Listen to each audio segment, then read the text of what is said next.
Hello and welcome to Move the Line, presented by SharpStack. Ryan Noonan, joined here as always by Connor Allen, coming off of a wild week of games, Thanksgiving. How was your holiday, bud?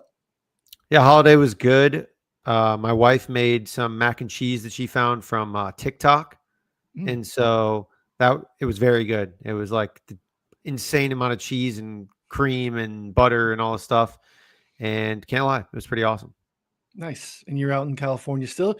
You get to go on a hike after the show, and Yep. it's we got about 8 inches of snow here. So I'm I'm trying to you're golf too. We played some pickleball yesterday.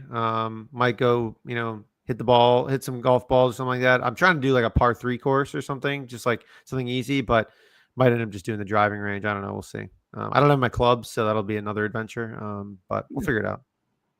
you almost have to because you can.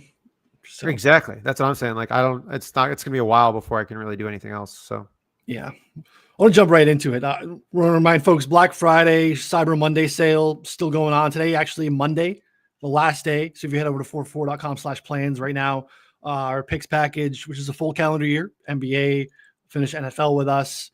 We have, MMA, NASCAR stuff, baseball. We'll kick back up right now, 50% off. You can get 50% off SharpStack as well. And again, another 12-month full rolling year subscription. Hit us up if you have any specific questions. But again, no promo code needed. Discounted already in the site on the plans page. So 444.com/plans. We'll be back on Friday for Prop Drop. We missed it last week. I know I missed it. Hopefully, Slop also had himself a good turkey day.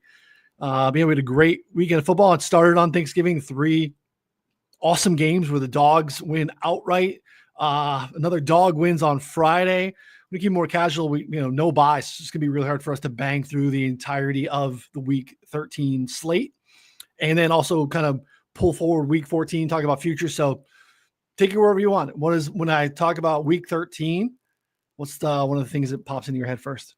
man, I mean, I think it's really tough. There's a lot of things to talk about, but I think that the main one here is probably the Bears win over the Eagles for me. I mean, that was probably one of the most impactful because everyone's been calling them schedule merchants, which I think is 100% true. It's like they've been playing and beating up on a pretty bad schedule, not even beating up, winning close games against a bad schedule.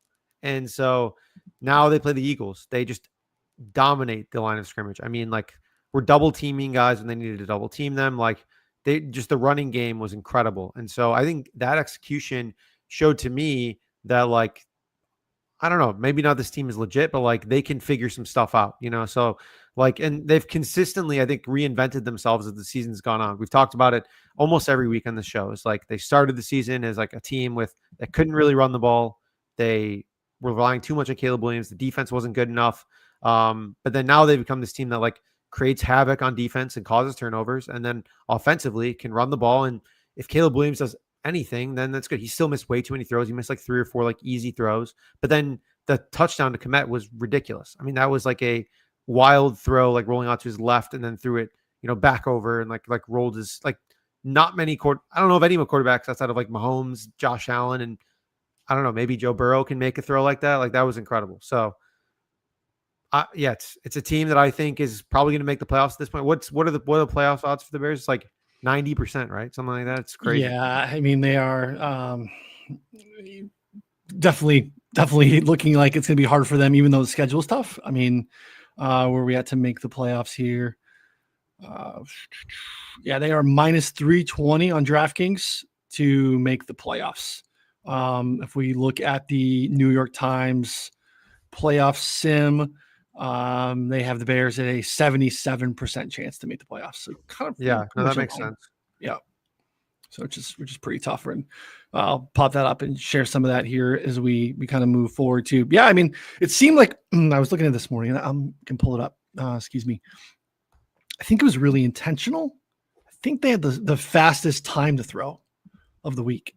So like, With the Bears? the Bears, right? We've Really? been talking about how like Caleb has been holding on to the ball so long. He's been doing a great job at like, avoiding pressure, but it seemed like an intentional thing here that they weren't going to lose the game that way. And yeah, it was really fascinating to see how they were going to play defensively with kind of the pieces coming back. And like, I don't know. You're interesting. Like that was their best win. Their last 2 weeks have been their best 2 wins. The Steelers was their first win against a team with a winning record at the time. Then we get to this point of the season, not a playoff team because I don't think the Steelers are making the playoffs at this point. But that was their best win, a road win in an island game against the defending Super Bowl champs, who that defense has looked, kind of like one of the best units in the league. And they just go out and absolutely run it down their throats from the jump. Super impressive. So huge game coming up this week because like for all of the Bears Packers lore, there's really like they're never good at the same time. They're never like in terms of just like fake rivalries, like logistically, like fan bases hate each other, but not really. Like, they kind of do. They're always in the same division. They're very much old, original NFL teams, and but they haven't had many like big important games at the same time. And this is going to be one of them coming up this week. So, fascinated to get into that. I don't know. One of my bigger takeaways is staying on Thursday night. Felt like, regardless of what was going to happen with Joe Burrow, that we were going to see a version of the Ravens offense that I think you and I anticipated to start the year. Yep. We just, again, didn't see it. So as good as Burrow was, 14 points for the Ravens against this Bengals defense.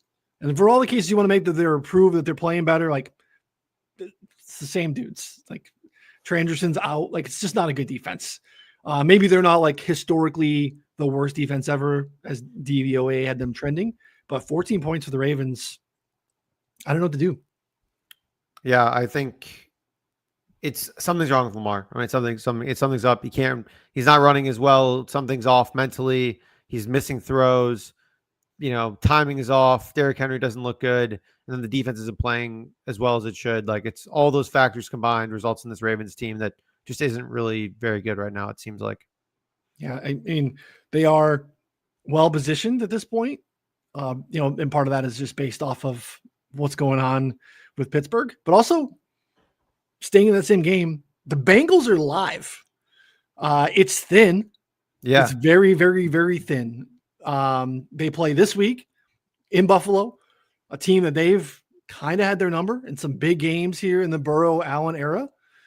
And there's a path for them still, surprisingly. They have 8 losses. I think you can go 9-8 and win this division, right? The Steelers and Ravens are both 6-6. They play still twice. So they basically, Bengals need to win out and they need a split on the Steelers and Ravens game. And they're very, very much live and very interesting, right? Like, again, they're going to play other playoff teams if they were to make it in. Good teams that are probably going to be able to take advantage of this Bengals defense. But we just see a different level when Burrow is healthy. 32 points, kind of doing whatever he wanted back there without T. Higgins. And they're very live and very interesting. Yep. I mean, I already know what's going to happen. They're going to win the next 4 games and then somehow lose to the Browns at home and not make playoffs. And you're going to get all the tweets of like Ravens can win it in -10 or -11, and they're going to lose outright, or it's going to be a really close game. It's like borderline inevitable. It seems like that'd be wild. But they are spicy. They're fun. They're like, I mean, we need the Ravens or the Browns to make it in over the Steelers. Like, please, we just need not the Steelers. Yeah. Not the Steelers. Not the Steelers. Not the Steelers. The some other news, and again, is a fantastic slate. We start to unpack some of these spreads. AFC South. Is the AFC South, Connor, going to have 3 playoff teams? Gosh. I mean, we touched on it a little bit the Colts. We'll start with the Colts. The Colts' problem is Daniel Jones just can't really move out there. He's like a statue. Didn't look good. I'm going to bring up the playoff sim too while you're talking. And if they can't run the ball, they become, very reliant on the passing, which I think can work when Daniel Jones is healthy. But when he's not healthy, it's not going to work. And then the Texans are super reliant on their defense. So they're their offense can't really do much of anything. And their defense is awesome. Whereas the Jags just seem to kind of keep I don't know, rolling off wins against bad teams and then good teams. They've beaten a couple good teams too, where it just like doesn't make sense how it's all come together, but it's there. So if we get 3 of them, like I don't love any of them, but I mean, someone has to make it from the AFC, and it's looking less and less likely that it's going to be the initial Giants that we thought. Yeah, we could have a real. It could be fascinating. This is the current standings. If you use the toggle to look at their projected standings, they do give us 3 AFC South teams. Lions missing. Chargers and Lions get bounced in the projected. The Lions, another takeaway. They're the Thursday nighter. They are home to Dallas, who seems to be another team that's completely rejuvenated. Unfortunately, they're probably just a little too late to the party. The tie might end up helping, but part of it is you're going to get, and it looks like you're projected. You're going to need to win 11 games probably. You're going to have, the path for the 49ers, which we laid out so early on. The schedule was so easy. They did not trip up in a spot in Cleveland, which, could have happened and would have made sense, but it didn't. You have the Bears, who continue to win games. And even if they don't win the division, it could still very easily finish with, 10, 11 wins. And that gets super complicated in terms of the Lions and Cowboys who are chasing here. So, we have the Thursday night game, which is kind of a loser leaves town situation where it's going to be really hard for the loser. But it's going to be probably really hard for the winner too. And that's kind of what we're getting here out of this projected standing. So, the Lions, I like Green Bay in that game. Injuries obviously in that game hurt too. Losing Amon-Ra, I think, really impacted that offense. We saw, a great Jameis game, but very limited if they needed to scheme wins, right? Singles and doubles were really hard to come by late in that game. They had to use Jahmyr Gibbs a lot in those situations. You had to get like Tom Kennedy heavily involved. That's never an ideal situation, right? Obviously, Tesla, we thought was going to be maybe, popping in that game, and he just still couldn't get into the field. So tough situation for the Lions. They also look like they're on the outside looking in. Yeah, when you look at the upcoming games too, like Cowboys game is going to be really tough for them. Then they get the Rams the week after.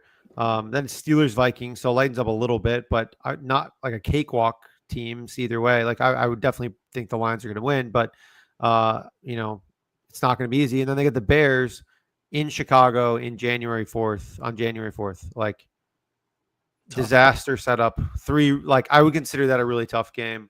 I'll pull out the Jared Goff splits when we get there about the weather, as long as that cooperates. It's, the way things are trending in Chicago, it's definitely going to be there a month out from now. Should be pretty cold. Yeah, the Jags took care of business. The other game was the Texans Colts. We speculated on this last week on this episode that this is just kind of getting really interesting, the dynamic of what's going on with Indy. The defense obviously got a nice little boost with guys getting healthy, with Charvarius Ward coming back, and then they lose this week early. They lose Sauce Gardner to a calf injury. That's probably going to be a week, multiple weeks probably. You're seeing this more like with the NBA, where teams are just like really cognizant of a calf and how that can lead to, whether it could be a knee or it could be an Achilles. So if the Colts have legit playoff AFC Super Bowl aspirations, they need to not rush Sauce back, but they also need to get there. And that's kind of an interesting piece too, right? So they need to win. They are road favorites in Jacksonville this week, which I think is really interesting, where we're sitting at now. 1.5 basically painted across the board with a 47.5 point total. And then the other game that's fascinating, the Texans, who are an absolute unit defensively, are on Sunday night against Kansas City. Again, another spot where it kind of feels, at least for the Chiefs, I think are going to have a hard time making the playoffs if they don't win this game. The Texans, again, still have a path through the division, which gets a little bit complicated, partially because the Chiefs can't lose another tiebreaker to all these teams that they're fighting with. As Mayo pointed out when we met with them this morning, I think the Colts are the only team that they have the playoff tiebreak against. Having lost the Bills game, the Texans game, the Jaguars game, it's really, really tricky for them. So any thoughts on those two matchups, specifically with Kansas City between 3.5 at home? Totals also kind of all over the board. Yeah, I mean, I don't mind Kansas City. It's like I think we're kind of getting to the point though, almost of what we were talking about with Baltimore. Like at some point, I love what they have on paper, but they just need to put it all together in this Yeah, we Texans keep team. carrying the water for them, and you're letting us down. I know they are letting us down for the first time ever. Like, I mean, historically, this would be great, but this Texans team, like, I hate to say it, kind of matches up well against the Chiefs. Like, it's You do. it's a really tough, gonna be a really tough kind of grinded out game, I think, because the Chiefs aren't just gonna be able to like throw it all over the yard, which ideally I think they do. And so, I mean, this one here, what do you say the total is? 42.5. Yeah, so we've seen FanDuel at 41.5. There's some 42s. DraftKings moved to 42.5. Yeah, it's a little light,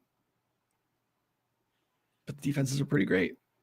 Yeah, that's tough. I mean, yeah, I would probably lean under, honestly. It just sounds crazy, but or the opposite happens and it just like, unleashes CJ Stroud and Mahomes go back and forth at it, but I just don't see that happening really with the Texans defense. The Derek Stingley stuff is awesome. Like he's been so good. The whole thing is I mean, it's their it's a great defense. They just don't have any weaknesses. They have depth. They've lost some secondary depth, but not starting depth. They've had like some guys fill in for guys that were injured, and those guys ended up getting hurt. And the starters came back. So like their injuries in the secondary are guys that are ideally not needed to begin with if they are able to stay fully healthy. Texans Colts under was one of my favorite on the board yesterday. You're probably right, and I think the Texans at 3.5 is probably a fairly interesting side.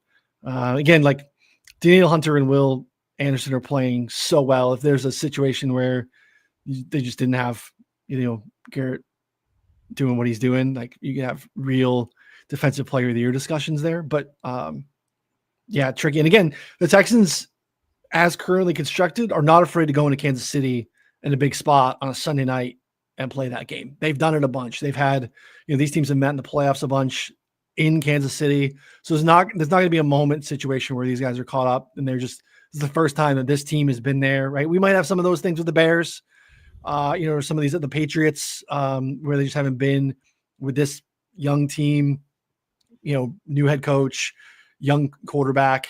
It's not the Texans. They are kind of ready for this. So that one's going to be pretty interesting. Any thoughts on the Colts Jags game? Colts being road favorites there in Jacksonville. I mean, I think a lot of it depends on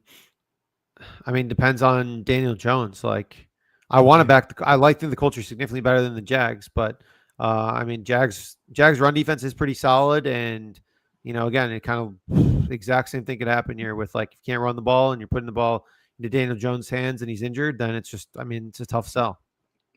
Yeah, it's tricky. The sauce thing's not great. No, but again, I think we both, I don't want to speak for you, I definitely think that Jacksonville is fraudulent. That doesn't mean that they're not going to win a bunch of games, and they have a pretty easy, if we look at their schedule, who they have still to go. Right. So they just played Tennessee. They got this Jacksonville game. Again, 2 against the Colts, which is a huge piece of this, those head-to-heads. They still have another Tennessee game and then a road game in Denver, which is tricky. So really huge impact on these 2 Indy matchups specifically. Whereas, if you look at the Texans, once we get past this Colts or this Chiefs game, Arizona, what's been going on with Jacoby Brissett is awesome. They are taking, part of it is even more impressive. They are getting pressured at such an insane rate. I think he was pressured again, like 54% of his dropbacks. That's crazy. Last week against the Bucks. That's going to be, a situation that is going to be problematic against the Texans. The Raiders, broken. The pressure there is insane. We just saw 10 sacks, last week or 2 weeks ago, I guess, with the Browns. The offensive line issues for the Chargers is going to be a problem for the Texans, and then they get Indy again. So the Texans' schedule comparatively to these other 2 AFC South teams is significantly softer, especially when you consider how they match up specifically against them.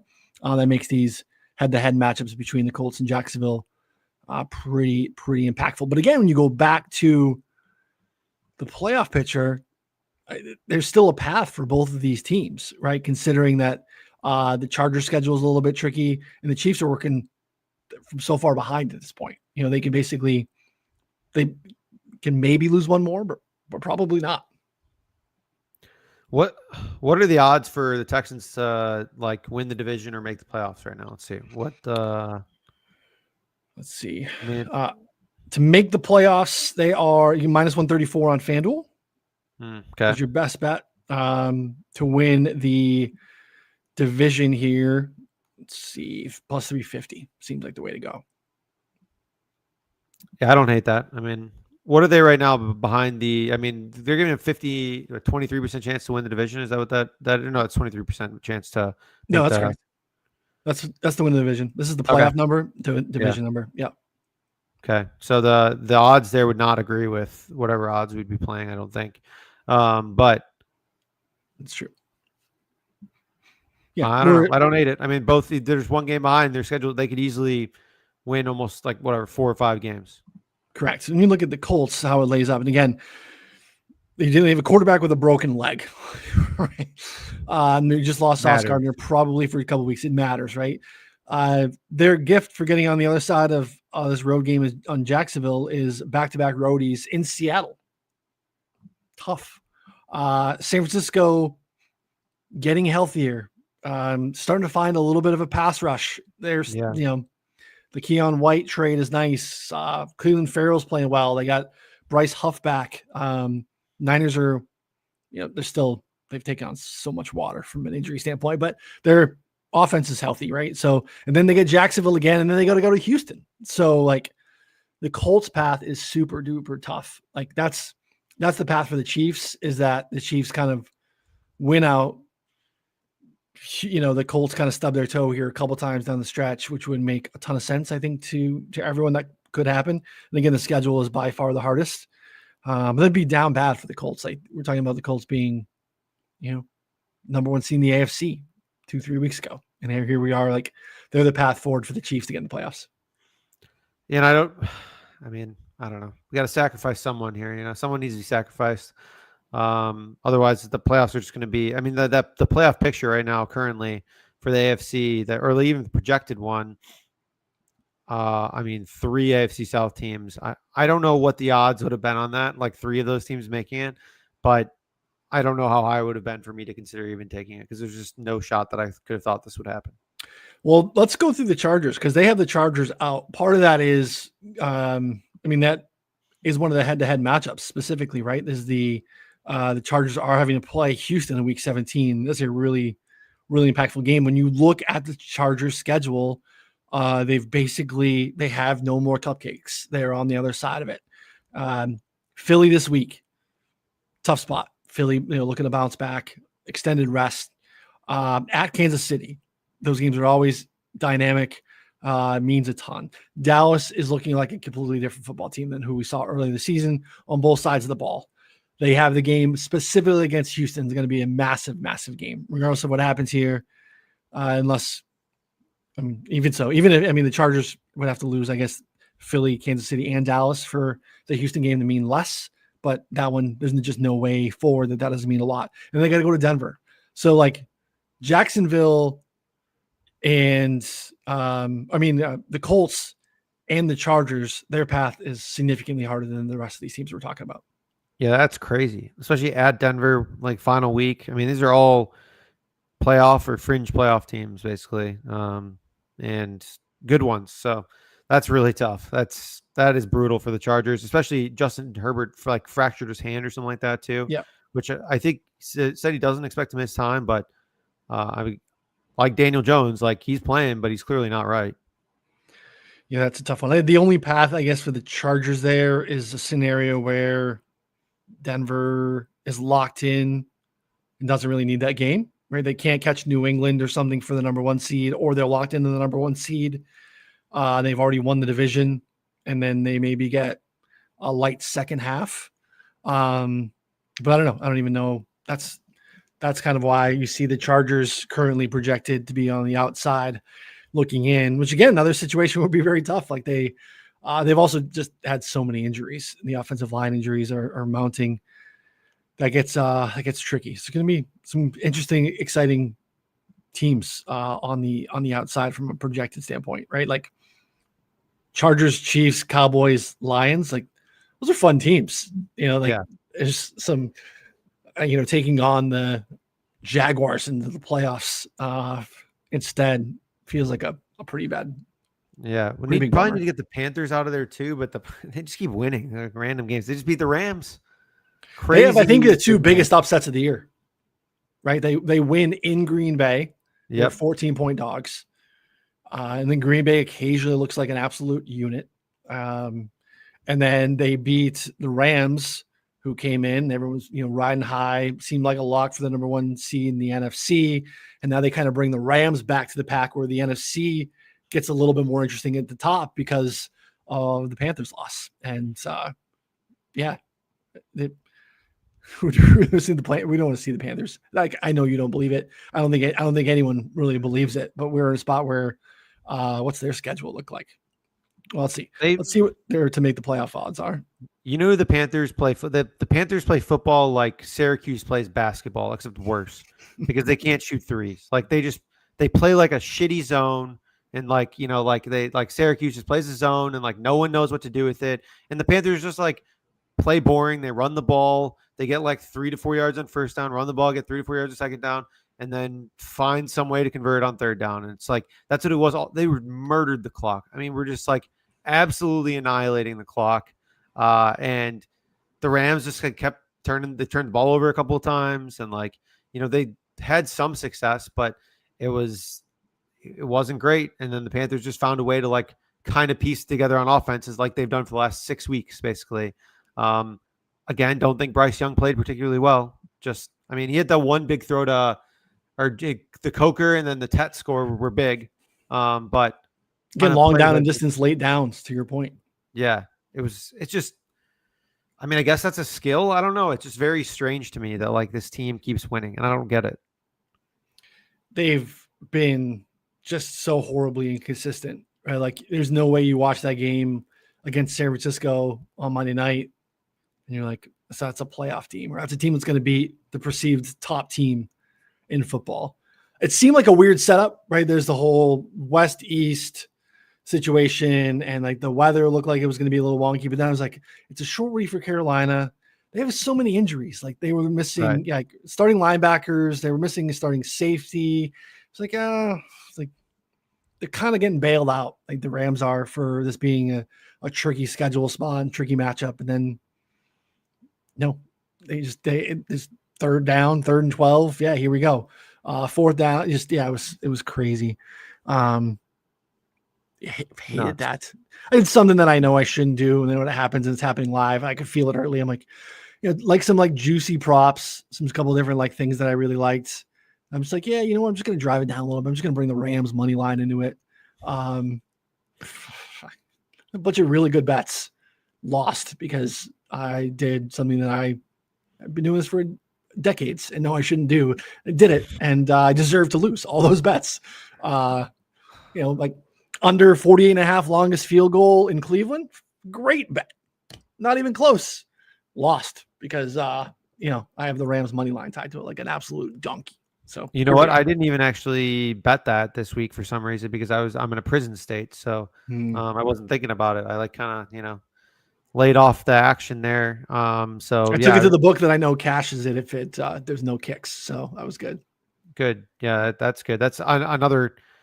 So basically, which books even do that now? It's just 365. I think MGM. I think MGM too. Yeah, but I did it on 365. So that might be it. I don't know if there's any others. Take it. Yeah. Didn't matter.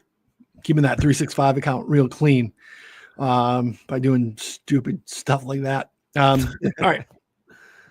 I'm fascinated by the Panthers, but yeah, the odds to make the playoffs are pretty long. If you like them, 410 on FanDuel seems a little off market. That seems. Who do they play coming up? Like they obviously suck, but like, what are their odds? They need to win like 2 more games to make the playoffs. Yeah, tough slate. Here's part of it: is their path would be just to win the division because they're on the bye this week. 3 division games, but 2 Tampa Bay games.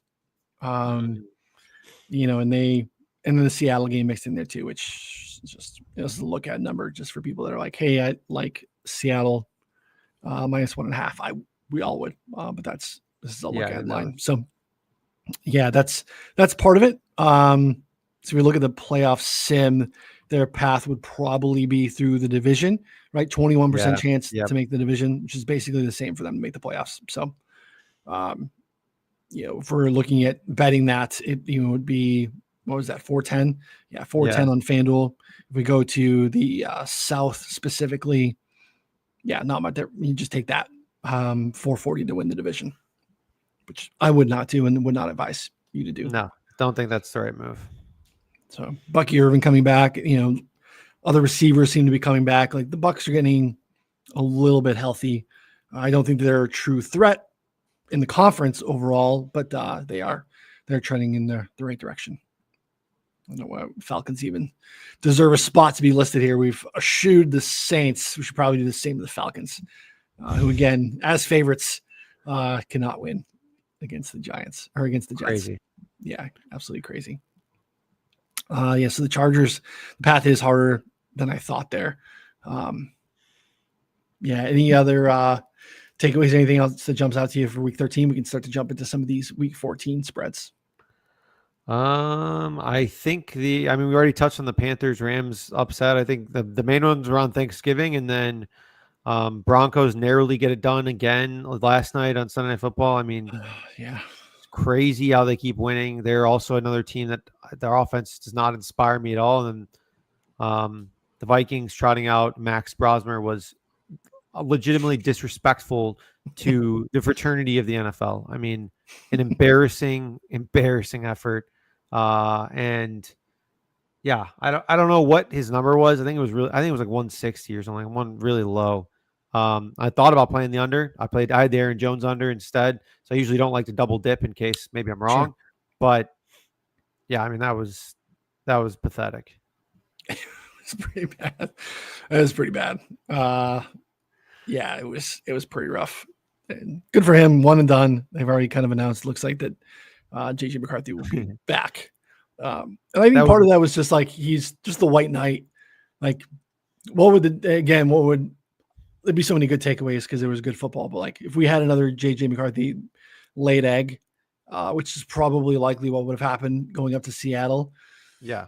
It starts to become something that, you just can't spin your way out of. It's a little bit of a softer landing spot, giving a week off and then getting him home this week against the Commanders on I guess shorter week. It's a better spot for JJ to bounce back. Is it time to buy low on some JJ McCarthy stuff? Justin Jefferson stuff, maybe that could be like a crazy buy low. I mean, he's done nothing, and like he's going to be posting on Instagram and Twitter soon about how upset he is, and then they'll give him 15 targets. Yeah, I've been touching on that. Like he's been one of the Devo receivers that hasn't been into that mode yet. Like he's just been a guy that seems to have stayed above that. And they have had some wonky quarterback situations over the years while he's been there.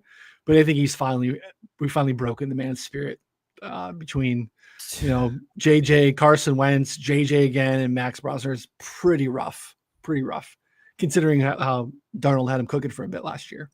2 catches for 4 yards. I mean, that's just rough. Jeff in the chat here brings up saying that he ulted Brosmer to 225 plus 300. Did Slop put you up to this? I mean, this is like... Yeah, it's sloppish. If Slop did that, we're going to have a word on Friday because that is crazy. And I mean, you need to tweet that out. Honestly, that's so embarrassing that you can just, take it. I mean, that's crazy. That's a wild bet right there. And I've made some dumb bets. That might be the worst.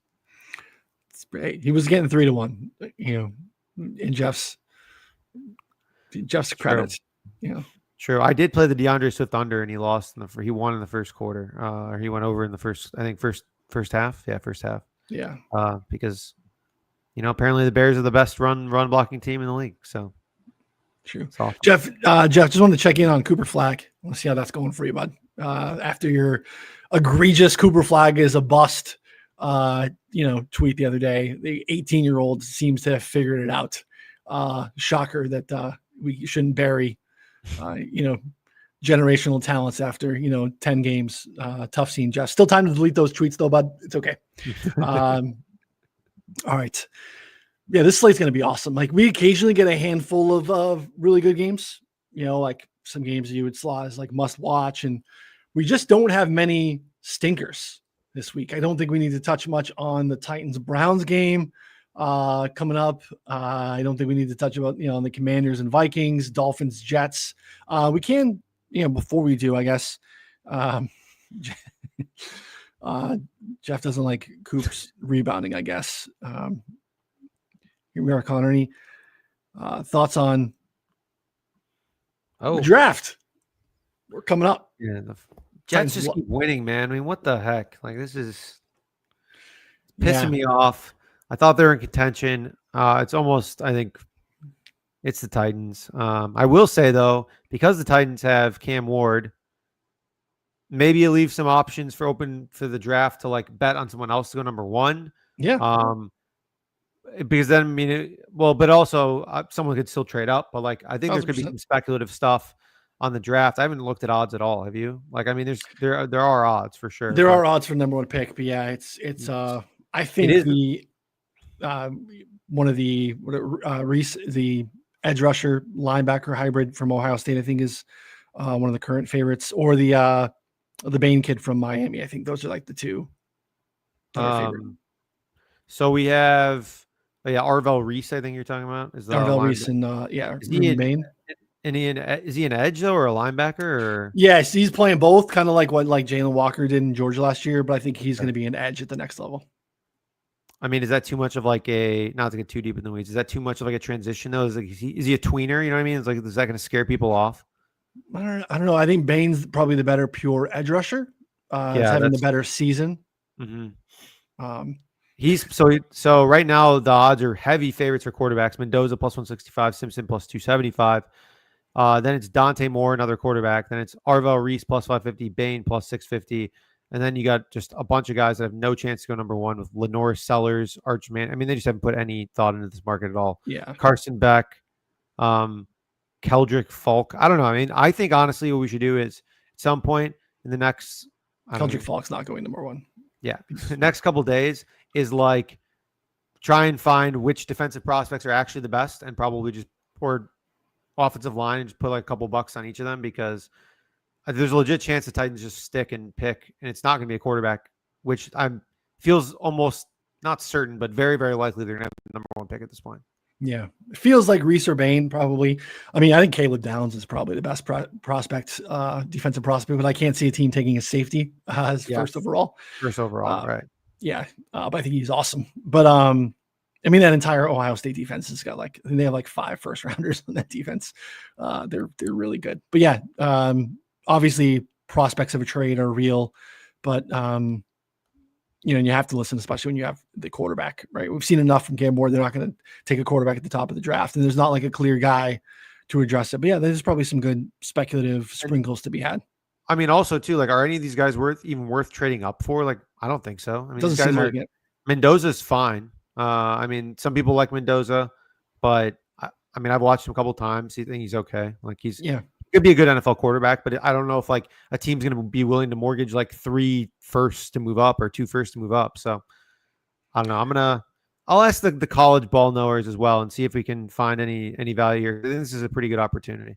Yeah, it probably is. And like, look, Mendoza gets Ohio State this week in the Big Ten championship, where he's going to get those NFL caliber defensive guys coming up against him. So that's going to be interesting. Yeah. Jeff saying F the picks, give the draft, give us picks for tonight. Jeff, these picks are like, I mean, there's a legit chance you could hit like 100 to 1 or 170 to 1 here, like to go first if we like can actually find someone who matters. I mean, no one was talking about Trayvon Walker at this point, so I don't know. Come on, not at 100 to 1 tonight. Well, we might. Who knows? Yeah, why not us? All right. Steelers Ravens. 6 points, 5.5 actually out there. Mostly 5.5 actually. There's the 6 is kind of a rogue number. 43.5, 44.5 totals. Steelers seem down bad. Like, I know it was rough. They seem to get bullied by by the Bills, who I mean, sometimes we miss handicaps. James Cook handicap, feel pretty good about that. Just literally came out and just tried to establish the hell out of it. I bet over 17 and a half carries. It's 17 at the half. They just weren't going to allow, the Steelers pass rush to be a problem in that game, and were able to kind of dictate and bully ball them. It just seemed like, I don't know, maybe it was the chance that the crowd got to everybody, because like the pressers after with like, we don't need much to get a condescending Rodgers. We got a condescending Rodgers, happy to like passively aggressive throw teammates on the bus. He's ready for that. But like TJ Watt seemed like beaten down. Tomlin, they were at fire Tomlin chants. The guy's been there for almost 20 years. They never fire coaches almost at all ever. But it seemed like an all-time down bad moment coming out of that game for the Steelers. It's a tough bounce back spot in Baltimore, but Baltimore's down bad too. Any thoughts on, Ravens laying 5.5 at home? You saw the Josina's report about like there's a one disgruntled coach, longtime coach who's not interested in playing, or it's like considering getting out. I would assume that that's Tomlin, if there's any truth to that. I wouldn't blame him. I mean, if you've got to deal with Aaron Rodgers the whole year, it would make sense there. And I will say the Steelers just in general, they win games that they shouldn't. Like they got their breaks being off here last week, but the Ravens also, like you said, don't look good. Lamar's not agile enough right now, it looks like. And so if the Steelers can get pressure and I don't know, like play a somewhat competent game on offense, I think it could just be like an ugly game. So I don't know. Maybe I'm too down on the Ravens after what we've seen the last couple of weeks, but the Ravens as 5.5 point favorites right now against a team that's not like really that bad. I mean, the Steelers aren't good, but they're definitely not bottom tier of the league. I think this might be a little too much. So I think 5 plus 5.5 is where I'd lean, to be honest. Part of me, I can't get out of my mind the fact that if they wanted to do the same thing that Buffalo just did and just gave them the blueprint, they could do it theoretically, but maybe they can't, right? Like Lamar maybe isn't fully healthy, like isn't running, with this volume or efficiency. Same thing for Derrick Henry. It's Ravens or nothing for me, but I'm not super excited to lay 5.5. I don't trust what's going on in Pittsburgh. It seems bad.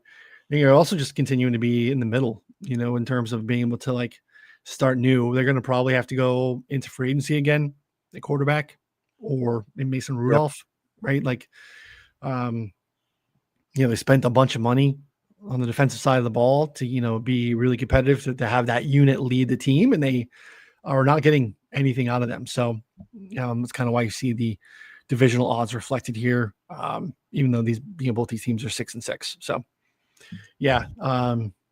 not super excited, but I would lean that way as well. How about the other one? Again, the Bengals aren't dead.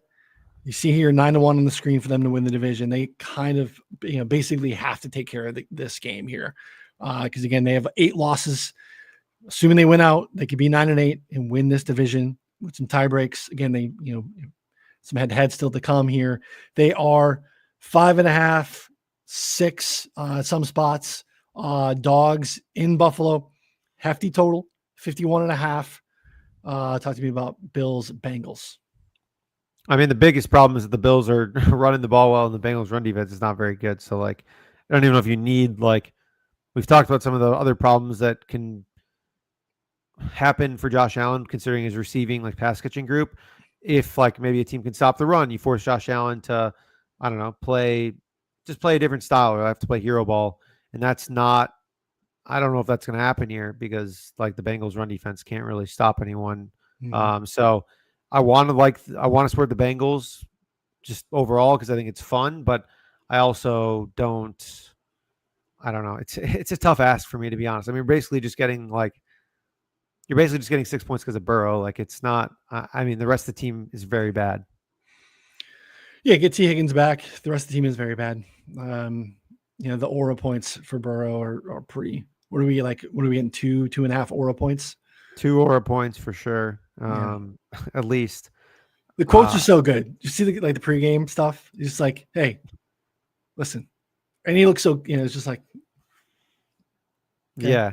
Right. listen, we're getting paid a lot of money to play a kids game, Yeah. and just want to go out and have fun with my guys, give these fans something they're happy to watch, and let's just get this done. You're just like, okay, bud, I'm in. What a man. Yeah, I love it. I missed you. We missed you for the last like 8 weeks, 9 weeks of our lives. It's just a different vibe, and something to be said for that too. I don't want to pay for that in the betting market, though. And I kind of agree that we are kind of paying for that. Yeah, there's a little bit of a tax here, I think. Yeah, 6.5 is interesting, but we've lost that. 5.5 is a little bit of a tougher sell because, again, what stops Buffalo from doing almost exactly what they just did to Pittsburgh? Stop Josh on the ground, stop James Cook on the ground. You don't want to run the football. That's kind of the path to beat the Bills. You really want Josh, or you want, Burrow to drop back and chuck it around. That's kind of the strength of the Bills defense. So Yeah. a little bit tricky there. I would love because I want it to happen. I'm going to stay away because I would love to see, the Bengals matter down the stretch. But I think the Bills are the right side at 5.5. Yeah, I mean, maybe the Bills just come out, or the Bengals just come out firing, score go up 14 points early, touchdown, stop, touchdown. And then maybe it changes the dynamic a little bit. The Bills can't just run the ball the entire game. Maybe get lucky with some turnovers. That's probably their path to winning. Yeah, that's a good call. That's probably the best way. Maybe a good live betting opportunity. All right, touched on the top. We don't get a lot of these Bears-Packers games that matter. They have the late window, 3 games late. Other 2, Broncos-Raiders.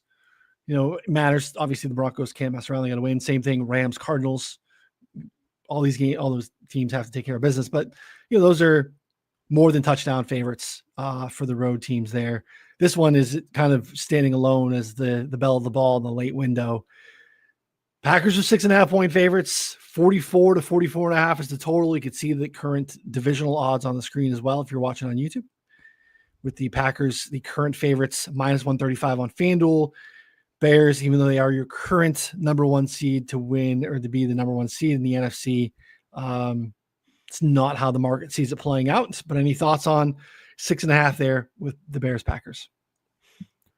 Yeah, I mean, this is crazy how we've gotten here, of where the Bears, I think, actually could, I don't know, give them a little bit of a run for their money here.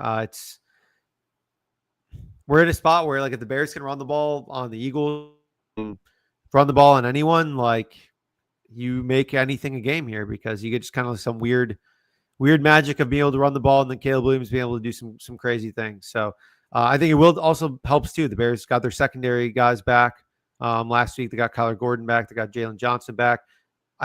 Are they going to get any linebackers back this week? That would be obviously massive too. Yeah, maybe Edwards or Sewell still going to be without Tremaine Edmonds for a little bit, but they ran a lot of just nickel looks. You had all 3 of the safeties on the field quite a bit. They were kind of managed Kyler Gordon's playing time. They managed Jalen Johnson's playing time, but they were able to do that and get away with it. And now I think you can start to ramp that up. But they're getting really good play out of both Montez Sweat and Austin Booker. It's really part of why I think they're, and again, Grady Jarrett's playing well. Ron Dexter, their defensive line's playing pretty well too. So getting the secondary back helps a ton. They're still obviously making a ton of headway off of, turnovers, which we know are unpredictable and highly variant, but they seem to have it's a good problem to have with Nahshon Wright's been awesome, and they want to continue to find a way to get him on the field. It's they didn't miss, Stevenson last week. They love to, I think, probably keep him on the pine. So yeah, the Bears are interesting. I mean, I don't know if I'm excited to bet them at 6.5. If we got a 7, maybe I would be pretty interested. I think there 6.5 is tough, but at the same time, the Green Bay receiving core is a little bit, I mean, I don't know, they're beat up, if is the right word at this point. Kind of just you've Golden coming back for whatever he's worth. Watson has been playing better. Dontavian Wicks played the best game of his career last week. And so, but I genuinely don't think any of them are good enough to be oh yeah, this receiver is way better than Jalen Johnson or Kyler Gordon or anything like that. So and if they get any of their linebackers back and can slow down the run a little bit more, I think that would be a huge advantage. I mean, it's like they just helped not shut down, but slow down AJ Brown and Devonta Smith a good bit, and Dallas Goedert didn't do a whole lot. Eagles have plenty of problems of their own, but I don't know. Maybe I'm being too optimistic here, but I do think that if the Bears can run the ball and keep the game close, like it'll be, I don't know. I mean, anything can happen at that point. Yeah, I don't think we see a 7. I think you get a pretty quick buyback on the 7, but I would love the 7. But I do think the 6.5 is probably pretty interesting and probably the right side. As crazy as that is, Jordan Love's playing really good ball. Yeah, but I have questions with how they get it done too. And the same thing there. The defense is getting a ton of pressure. I mean, Mike is playing awesome. Mm-hmm. It's going to be a fun game. It's going to be a really fun game to watch. It might be too many points, 44.5. That does seem like a lot. Yeah, we might be on the right side total wise with the 44 being a key number. So that would probably be my lean right now if I had to bet anything currently on the board. I want to see the injury reports too. Like you said, the Chicago injury report in particular is probably pretty healthy. A lot. Yeah. We touched on Texans Chiefs. How about the Eagles Chargers? That's our last game of the week, the Monday nighter. The Eagles are 3-point road favorites. 40.5, 41.5, kind of touched on earlier with the Justin Herbert stuff as being a little bit of a question in terms of how the Chargers move forward. But it seems like a situation where, he missed a few snaps. They put out, a bandage. I'm sure they'll have a little bit more of an elaborate, protective bandage on his hand for this one, but I wouldn't expect him to miss any time. Thoughts on Eagles Chargers, the Eagles being road favorites?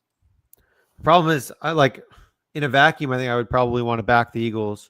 But just considering like all the random games they lost, they're coming off just like an awful loss to the Bears. No one seems happy there. The vibes around this team, even though despite being like an NFC favorite and like good, is not good right now at all.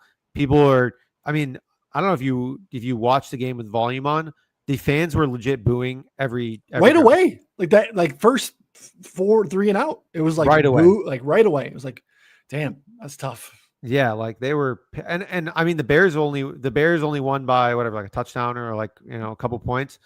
They dominated that game. I mean they should have been up by 20 at half. They just like are not that good, but like it was just like an embarrassing game honestly from the Eagles. So yes, the Chargers, Justin Herbert is hurt. Yes, like their offensive line has problems, and like on-field matchups, I think the Eagles are the better team and probably the right side. I just can't shake this weird vibe of like they are not playing well, and I don't know if they think that they're good either at this point. So it's kind of weird. It's tough. It's a tough one for me. Yeah. Pass rush for Philadelphia. Right. I can see being a real problem for the Chargers.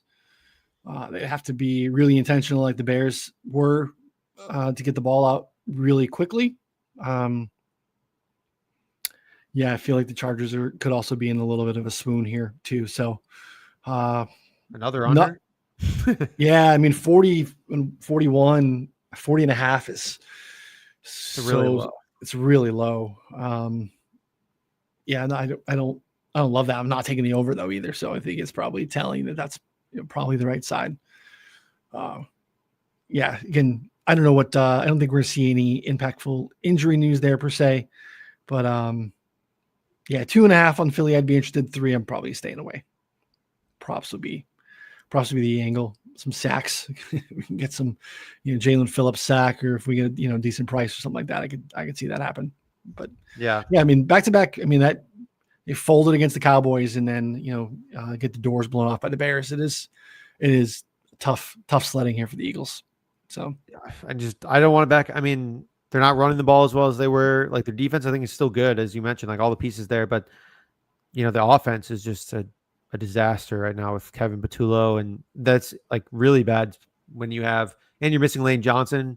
And so but when you have AJ Brown, Devonta Smith, Goddard, Saquon, and Jalen Hurts is obviously proven over time that he's a competent quarterback more often than not. Like you can't be having this level of output here. Yeah, completely agree. All right. Super Bowl odds on the screen currently. Basically the bookmakers, just bleeding us to death with hold, but also just putting their hands up and being like, hey, we don't know what to do.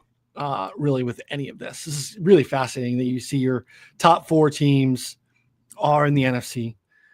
Still Rams a little bit above the rest of the market, where plus 490 on Caesars is the best price for them to win the Super Bowl. Then Seahawks, Eagles, Packers before you get to your first AFC team, which is Buffalo. Again, depending on your book. Broncos, Pats, Colts also kind of right there. And I think we have a little bit of it, you also get the Chiefs and Ravens. So pretty fascinating that your next, 6 teams are from the AFC. And we might have some of these not even in the playoffs, which is kind of crazy. Same thing, Lions kind of there in the mix. Anything that jumps out to you here? Well, the Niners hilarious that they're basically for sure in the playoffs. Yeah. And they're below teams that are not like a 30%, 50% chance for the Chiefs to make the playoffs right now. I think is like the actual odds, which is just incredible. But I think we touched on a little bit of the match. I think that the Texans at 30-1 are not a bad look. I think that who else was it? I mean, the Bills at 10-1 are not terrible. I really struggle with them, but they're I guess the best AFC team right now. I don't know. It's like one of those. I don't like any of these teams. This is the problem. I don't like any of these AFC teams, but I know there's value on one of them. There's one of them is going to catch fire in the next couple of weeks, probably, and whoever that is I think we need to stay ahead of that. So I don't know. You start seeing someone play well in the next week or so, and maybe we get on board there because that could be the ticket here. Because I'm not a believer in any of the top of the board of the AFC, to be honest. Yeah, I mean, there's a lot of projection in this, but this is fascinating to look at too, is because your playoff matchups in this format would be Broncos Texans, which again is in a lot of ways mirror images of each other, team wise. Colts Jags, which we get this week, and again here coming up, and then you would have Ravens Bills as a first round playoff matchup, which would be absolutely fascinating. Theater that we thought that could be, even potentially AFC Championship game, and that's the first round. With in this scenario, New England's sitting at home waiting, to see who they get to face. That path for the Bills it's just hard. It's really tricky if those are all road games. So just not a believer. Again, they probably have the best player, Josh Allen, the guy that I think single-handedly at this point can impact games the most by himself. He has the ball in his hand all the time, and is the most dynamic. So they are frightening. Denver, sometimes they look really good. I guess this team is. Yep, this is a real team. Coach has been there. There's upside. There's really good play from Bo Nix. Defense is awesome, and then sometimes you're just like, what the hell? It seems like they struggle to move the ball at all in the same game. RJ Harvey, by the way, might have the worst vision in the league. I've never seen someone have 2 options so often. Besides, it's like Trent Richardson, just runs into the back of his guys. It's option 1, hole. Option 2, bounce it outside and maybe get a yard. Or option 3, right into the back of the guy. He's picking outside or right into the back of his guy basically every time. And halftime when he runs outside, he gets tackled for a loss or a gain or back to the line of scrimmage. So it's just it's honestly painful to watch him. I can't say that I'm a big fan so far, to be honest. We need J.K. Dobbins back. But yeah, the range of outcomes there would be pretty vast. So, the Texans are interesting. I don't believe it. But again, the defense is so good. I'd rather go AFC in that scenario, 13-1 to win the AFC. Because I think I would like almost anyone. If you're just talking about the top of the NFC, who would I like above, the Texans more? I'm taking the Rams, Seahawks, Packers probably over them. For sure. So I think, there's maybe some value. That'd probably be an interesting way to go about it. Almost 5-1 in New England, which I think is also interesting. So I don't know. And 9-1 on the Chiefs. Here we are again, 550. Maybe 4-1 to win the Super Bowl not too long ago, and here we are at 9-1, with a very, very difficult path to even make the playoffs. But totally, no one wants to see him in. And record keeping wise, there was no time at any point that a healthy Tom Brady with some bad Patriots supporting casts ever played an entire season and was 6-6 or was on the outside of making the playoffs. So you can table your GOAT conversations for another day, Patty. He also whooped you twice head to head in New England and in Tampa Bay. So you're playing for second place at this point. But those were some crazy games. Those were awesome. Yeah. Those are great. I mean, that Patriots win in Kansas City in the AFC Championship game was an all-timer. All right. Let's see. NFC Championship, before we wrap, anything jump out here from an NFC standpoint? And if you had any awards you wanted to talk about? I mean, the NFC is like, I mean, probably would be the Packers for me. I mean, the Rams are the best team right now, but like value-wise, probably the Packers. We were high on them before. They've kind of just played with their food sometimes, I think a couple games, but I think they're still a good team capable of beating basically anyone. Yeah, I kind of think those top three teams are the kind of the best Eagles teams. Oh. I don't want the Eagles. I really like the Seahawks. Again, like the most important position is quarterback. That's the problem there. Is that do I trust Sam Darnold against really good teams in a big spot? No, I don't. But the rest of it is so good.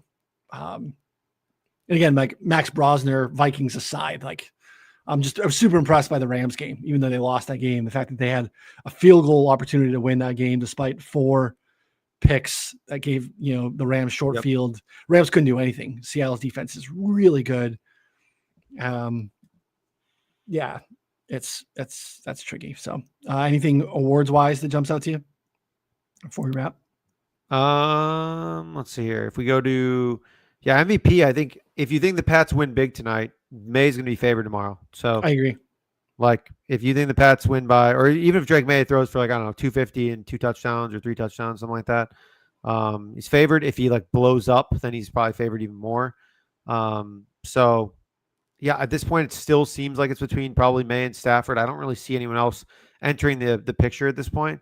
So you could probably almost just buy May today, assuming he plays well, buy Stafford tomorrow and hedge. It's not generally how I play it, but I don't think it's a bad choice. Yeah, the path to the guys behind them is pretty thin, right? Like Dak's been awesome. Yeah. But they, again, are barely have a 20% chance to make the playoffs. Jordan Love, same thing, has been good, just been not good enough. It's a hard sell for me on Jordan Love with the Rams being the number 1 seed in the NFC ahead of Stafford, right? So he loses the conference tiebreaker in that discussion. So that's a little bit tricky. So yeah, I think if you're kind of just playing the game, you can get plus money on Drake May today. And if you don't already have some plus money on Stafford, you could probably get that again next week because the Patriots are on a bye, right? So if Stafford gets to go to Arizona, carves up the Cardinals while Drake May doesn't even play, boom, your odds are shifting just kind of naturally with the flow. Also too, we got Dak Prescott to lead the league in passing at 12-1 preseason. That's down to, he's the favorite right now and he's leading the league. He's plus 120, something like that. Mahomes at plus 155. He's only down 25 yards. Don't think that's a bad hedge. Also, May is at 31-30 and he is let's see here, 5-1. But I think it's probably between Dak and Mahomes, to be honest, at this point. Yeah, it's a nice position to be in. Good job by you. 12-1 on Dak. He's been awesome. He's been great. And so I mean, good. George Pickens is a dog, it's it's exactly what we said was going to happen. And they made their defense better actually, but that was kind of part of the handicap was their defense is going to be so bad. But I mean, I guess that was for a little bit. Their defense is a little bit better. Yeah, I think defense is remarkably better. Not good, but I think better. They're using a 5-man linebacker rotation. Just pick 2 guys. Just play Overshown and whoever else you think is the next best guy. Yeah. Anyway, we'll see. All right. Appreciate everyone hanging out with us. Again, don't forget to take advantage of the current discounts over at 4for4. Just go to 4for4.com/plans. 50% off any subscription, including picks, including Sharpstack. No promo code. That ends on Monday though, here on Cyber Monday. So take advantage. Come back on Friday for Prop Drop. Should have everyone back in house. Connor, and Slop will be back. We'll have some bangers and some winners. Yeah. Connor, enjoy your hike. Enjoy California.